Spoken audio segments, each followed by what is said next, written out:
Hello and welcome. You're watching This Is Exclusive with me, Shavins. And ladies and gentlemen, tonight on This Is Exclusive, we come to you with a very special story. Just 20 kilometers from the Indo-Bangladesh border, an airbase hangar is now being made by the Bangladesh Air Force. It turns out that they are reviving it. This hangar was last used in the 1971 war. We'll get you all the latest details in this edition, but first let me take you through the headlines we're tracking at this hour. Massive controversy erupts over Lokpal's move to procure 7 luxury BMW M Sport vehicles, each valued around 70 lakh rupees. Republic TV accesses the tender copy.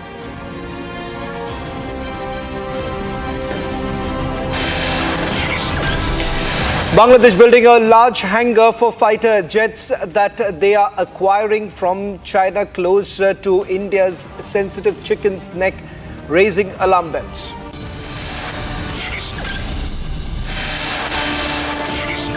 It's Mahagathbandhan versus Mahagathbandhan ahead of Bihar elections. Congress stands in direct clash with RJD on 5 seats.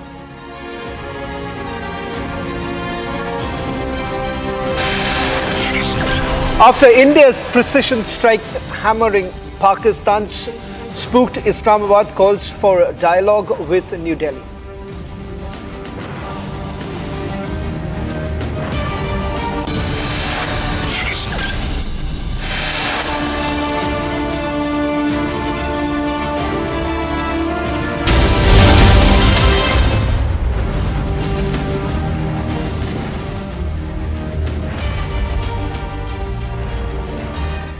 Ladies and gentlemen, Bangladesh's Army Chief General Waqar-uz-Zaman had landed with 3 helicopters at the abandoned airport in Thakurgaon that's located near India's strategic Chicken's Neck corridor. Now, this happened on Thursday, raising alarm bells in India. He visited the precise location within Lamornhat Air Base and he personally apprised himself of the progress in construction work on the massive hangar, which will likely be used for parking fighter aircraft. Now, it is close to India's strategic Chicken's Neck in Siliguri, which is India's only land link to its 8 northeastern states. Now, interestingly, this particular airbase is being revived. It was last used back in the 1971 war, and it turns out that there is a direct foreign intervention. It turns out some reports now suggesting, top sources indicating here in the national capital, that this airbase is largely going to be reconstructed with the help of Chinese funding and some assets to be bought from Pakistan. In fact, it also turns out that the United States of America is also in the beeline right now. So exactly what are the Bangladeshis essentially trying to do?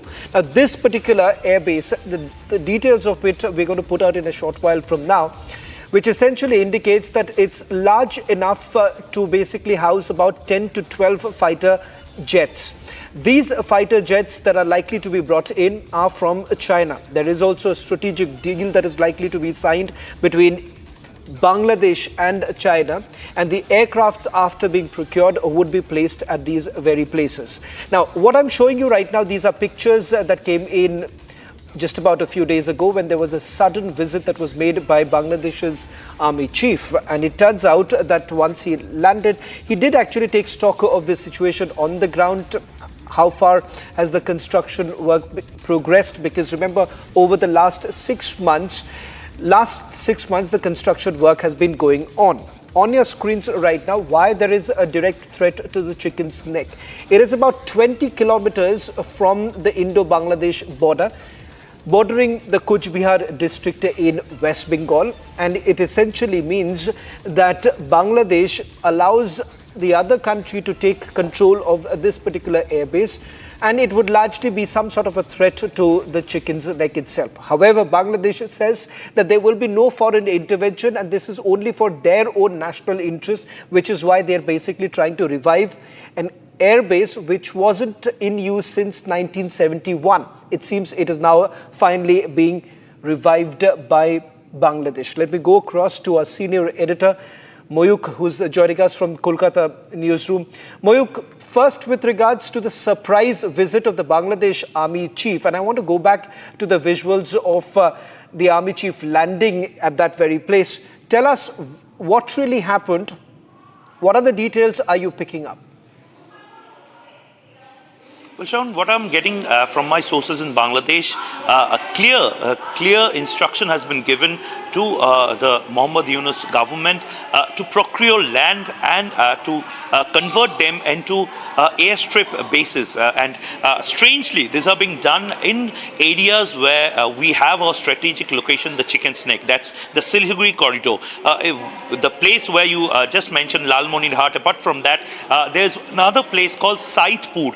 This Saidpur and Lalmonirhat both are very strategic locations, and these are just adjacent side of Siliguri, Coach Bihar, Dinajpur, and most importantly Malda range. So basically this entire range, the North Bengal range, has always been a target of Pakistan ISI, and most importantly the deep state mechanism, who have always tried to cut off chicken snake. Why chicken snake is very strategic for India? Because of the fact that Siliguri Corridor is the main and only land strip from where you can actually access the 7 states of northeastern side. So basically, if you cut off Siliguri Corridor, the entire northeastern states become isolated from the rest of the country. And this visit of Bangladesh Army Chief is very awkward because of the fact that there's no military drill happening there. There's no conference happening at that point of time. In fact, we are picking up from the army sources there in Bangladesh that the specific intelligence that has come from outside the countries, that some foreign countries, some foreign military establishment, they want a strategic location just next to the chicken snake or the Siliguri Corridor. So one hand, the Siliguri Corridor is being targeted to buy lands and to make foreign investments for an airstrip there. On the other hand, in Chittagong side, that's the entire Bay of Bengal side, the entire Chittagong, the Teknaf area and the St. Martin's area have almost been given to US Army, US Navy, because of the fact that they are the ones only, we have shown visuals also, who are doing mock drills daily, who are doing regular conferences, who are taking strategic positions in Bay of Bengal. So this is actually becoming a nuisance for the security and safety of India. Shaman. That's because we've got more details. In fact, we have essentially picked this up from our sources here in the national capital, who have essentially told Republic TV that the recently refurbished airstrips in northern Bangladesh are essentially being modernized with direct assistance coming in from the Chinese military, and that Beijing is simultaneously acquiring strategic footholds in southeastern Nepal and southern Bhutan. So sources are also indicating that they're basically tightening a triangular pressure around India's Siliguri corridor. The local eyewitnesses and satellite imagery show rapid infrastructure development at these long dormant airfields in Thakurgaon and Lalmonirhat, including logistic facilities. I'll request both Moyuk and Ishan to join us right now to getting us more details. Ishan, the fact is that it is not only limited just to Bangladesh. It turns out a similar sort of project is underway in Nepal as well as Bhutan, reviving those very air bases. What more details are you picking up? I'll just go back to the breaking news while Moyuk, just to share this with you. It seems that not just in Bangladesh, a similar sort of act being carried out by the Chinese in Bhutan as well as Nepal. Ishan, first to you, what more details do you have? Shravan, on speaking to sources in the capital, we have come across the information that China has a direct involvement in upgrading and planning the infrastructure at both of these air bases. The current airstrip, which is at Thakurgaon, is approximately 1 kilometer long, and this is a 550-acre campus wherein the new perimeter wall was seen to be under construction. Apart from this, the southeastern Nepal, China has acquired an SEZ location which it claims is for development of infrastructure, but it is clearly has clear military intentions because of the nature of construction present in the southeastern part of Nepal. Furthermore, the southern part of Bhutan is also there, apart from the Doklam region where China has been encroaching slowly but steadily. The southern Bhutanese area has also been acquired by Chinese firms for development of an SEZ. This is creating a triangular pressure on the Siliguri Corridor, which is a very important lifeline to the 8 northeastern states of India. China has also been developing roads and rail infrastructure and has recently built around 22 new villages in this region, wherein it has been shifting a population in a military style village construction, which have been fortressed and are definitely part of a larger military agenda of China. Furthermore, the recent upgradation of the Bangladeshi airfields, wherein the hangar has been developed. Large hangar has been developed at Loimrahat Air Base, which has clear indication of Chinese involvement. This was indicated very clearly by our sources that the hangar has a very clear involvement of Chinese infrastructure and engineering, and is possibly going to house Chinese-built J-series aircraft. Ishan, I'll just request you to stay on with us because I just want to take a quick word from Moyuk. Moyuk, the developments that are taking place. One, this visit happened on Thursday. Simultaneously, it turns out that same very activities are now taking place in Nepal and Bhutan. Any more details with regards to by when are they expecting this new airstrip to be finally constructed? Shravan, very soon. What I'm getting in from our sources is that within 3 months, the basic construction and most importantly, the power of attorney will be given to some dodgy company in Bangladesh, which has links with some other company outside and probably George Soros maybe. But the fact remains here, Shravan, the Dhaka airport has also been under attack. Shravan, it has been shown as an accident. But from within Bangladesh sources, from within Bangladesh, people are saying that this is not an accident, this is a sabotage, this is not an accident, this is an arson. The entire cargo facility in Dhaka has been gutted down. It's over. Billions of dollars has been put in waste. And most importantly, right now, what we are getting in, Chinese and American companies, they are eyeing another airport in Bangladesh, one of the most strategic airports. That's the Dhaka Shah Jalal airport. So basically all the airports in Bangladesh are now being targeted by USA and Chinese, of course, so that they use it as a strategic location for their air bases and airstrips. Shravan. Very much, Moyuk, for getting us the latest details along with Ishan. A story that we'll be tracking very closely. It's a preliminary details that we have with us right now, but a larger implication on the ground. Should we focus now to the other story that we are getting to you from Pakistan. Now, after the war that began between Pakistan and Afghanistan, it turns out that Afghans who have been in Pakistan over the last few years are now being pushed out. In fact, 85,000 Afghans have been forced to leave. In fact, 10 refugee camps in Pakistan have already been shut down. There is also a massive crackdown that is underway in various other provinces where they're essentially now calling it illegal settlements, and that is the reason why they're being rooted out. In fact, let's put out the breaking news. 85,000 Afghans have been forced to leave Pakistan. In fact, on your screens right now, this is the kind of crackdown that is underway in various parts of Pakistan right now, and they're essentially forcing the Afghans to leave from the country. This basically started almost a year ago, but now it has only intensified after the war that broke out between Afghanistan and Pakistan. We'll try and go across to my colleague Hashmat, who's joining us from Kabul, getting us the latest details. Hashmat, if you can hear me. We'll try and go across to Hashmat in a short while from now, while we just quickly recap what we know so far. The Pakistanis have now forced It allowed 85,000 Afghans to leave from the country. A 40-year-old Afghan refugee settlement in Afghan colony was also razed to the ground, leaving thousands homeless. In fact, what we are given to understand that the families have now essentially been asked to leave from the country. In fact, let me also go across to Ishan. I'll stay with the visuals first while we try and go across to Hashmat from Kabul, at least if we can get him on the phone line right now, because there seems to be some problem with the internet there in Kabul.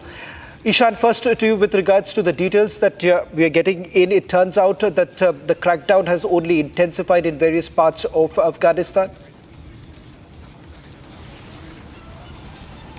Yes, Shavan, after the recent breakout of violence between Pakistan and Afghanistan, a large number of refugees have been forced to move out of Pakistan and into Afghanistan. This is typical of Pakistani response. Previously also, whenever there has been an escalation of tensions between Pakistan and Afghanistan, Pakistan has forced its refugees to back into Pakistan. This is creating a humanitarian crisis wherein thousands and thousands of people who have been living in Pakistan for for decades now are being forced back into Afghanistan, into a place which they have not known for decades, and now under Taliban control. The Afghanistan they had earlier left is not the same Afghanistan which they are returning to. They are returning to an Afghanistan that is controlled by the Taliban and is under strict Sharia and Islamic law. The Pakistani Afghan people who have been settled in Pakistan, a lot of them have been born in Pakistan. Even though they have been born in the Pakistan, they are not been given citizenship or any rights. They are also being forced to return to Afghanistan for this reason. And now we are seeing that another 85,000 have been forced back into Afghanistan. This will definitely create a lot more strain on the resources that the Afghanistan has, and the ability of Afghan to feed these people is also under a very big question. The humanitarian crisis unfolding right before our eyes is very difficult, and it is very poignant to see what the international response to this will be. Shavan. Thank you very much, Ishan, for getting us the latest details.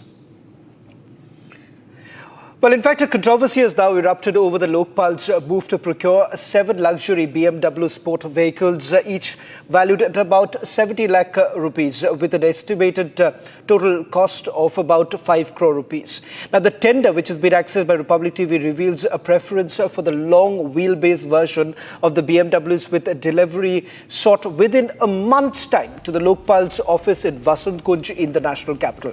Now, this bid has sparked outrage over the procurement of the luxury cars by the country's anti-corruption ombudsman.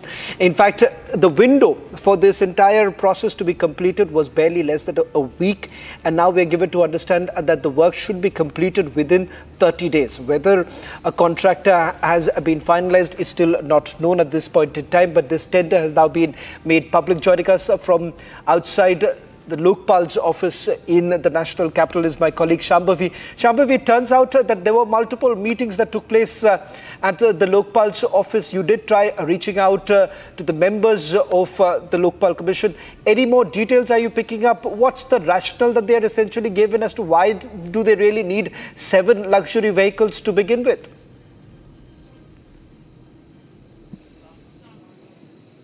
Well, yes, we've tried reaching out to every single member, their PS, joint secretary and secretary.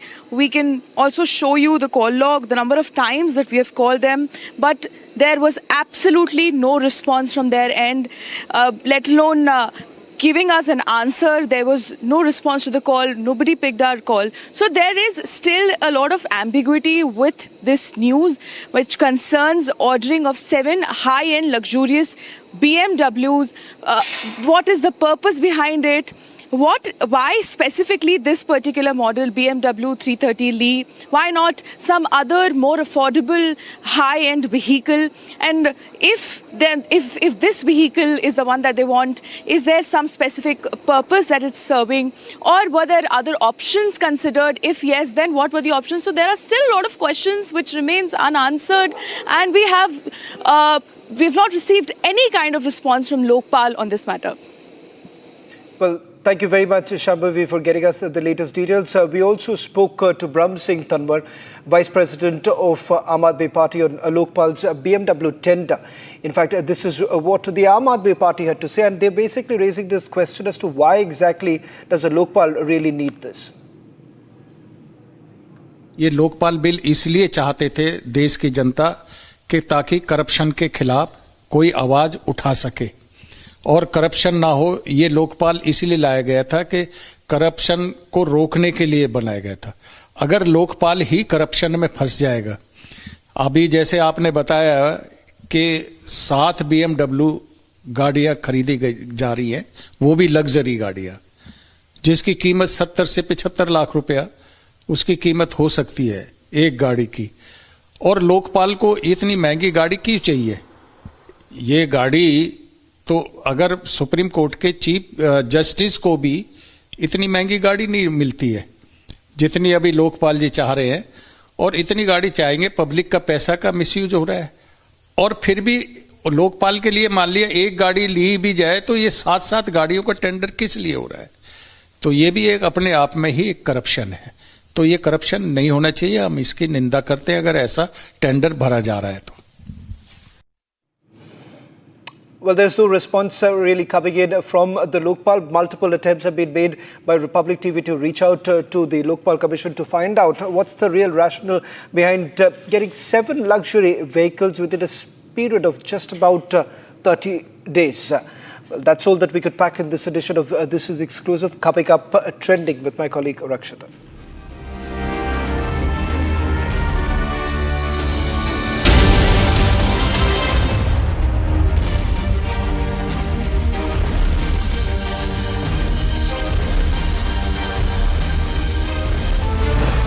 Prashant Kishore levels coercion charge on BJP. Crisis breaks out in Gathbandhan in over 10 seats. Which alliance can weather the Bihar thriller? Debating tonight at 9 p.m. Co-powered by Century Ply Club Prime. Raho befikar. Amity has been ranked India's #1 not-for-profit private university for 11th year, with top 10 ranked institutions in management, engineering, biotech, law, masscom, telecom, hospitality, fashion and more. Yet another top ranking for Amity University. थोड़े में ज्यादा स्वाद ये तो है इसकी खास बात। वाओ मामा, क्या स्वाद है? अरे मेरी राजा। Some places feel like they've been waiting for you, where every piece speaks of legacy, from diamonds that celebrate ambition to festive gold that honors tradition. LD Sons.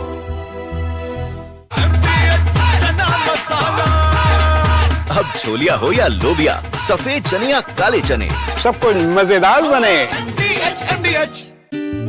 Bharat की अपनी दुकान, इंडिया सोना, अपने देश का सामान, India Sona, India Sona, India Sona. Our pure shahi paneer masala, delicious, healthy everyday. इसको घर पे लगाओगे तो शादी का तो पता नहीं, पर घर पक्का नहीं टूटेगा। रुंगटा नहीं तो घर स्ट्रॉन्ग नहीं। रुंगटा स्टील TMT बार एकदम सॉलिड। पहाड़ों में हाइकिंग स्टिक भी बन सकती है। MDH की हल्दी मिर्ची धनिया करे कमाल, ये रंग दे, ये खुशबू दे, ये तीखा, ये कम पड़े, क्या निराला MDH